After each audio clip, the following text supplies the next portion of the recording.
కాకరకాయ కర్రీకి కావాల్సినవి ఎండుమిర్చి, పచ్చిమిర్చి, ఉల్లిపాయలు, టమాటో, కొత్తిమీర, కరివేపాకు, కాకరకాయలు ఇంతకుముందు వేసాం కదండి. నెక్స్ట్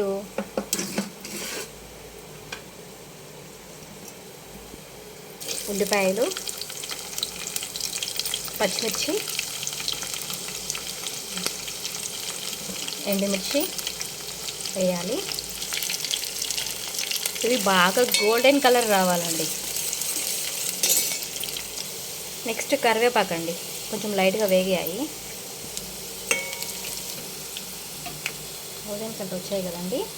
పసుపు అండి, తర్వాత అల్లం పేస్ట్. అల్లం పేస్ట్ మాడకుండా ఉండడానికి కొంచెం సాల్ట్ అండి. చూడండి ఫ్రెండ్స్, బాగా మగ్గాయి. ఇప్పుడు కాకరకాయ ముక్కలు,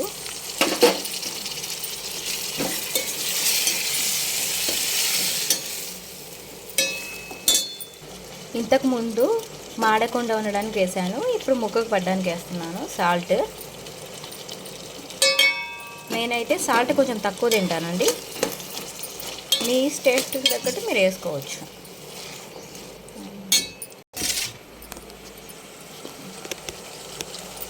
కాకరకాయ కొంచెం లైట్గా మగ్గిందండి. ఇప్పుడు టమాటో ముక్కలు వేయాలి.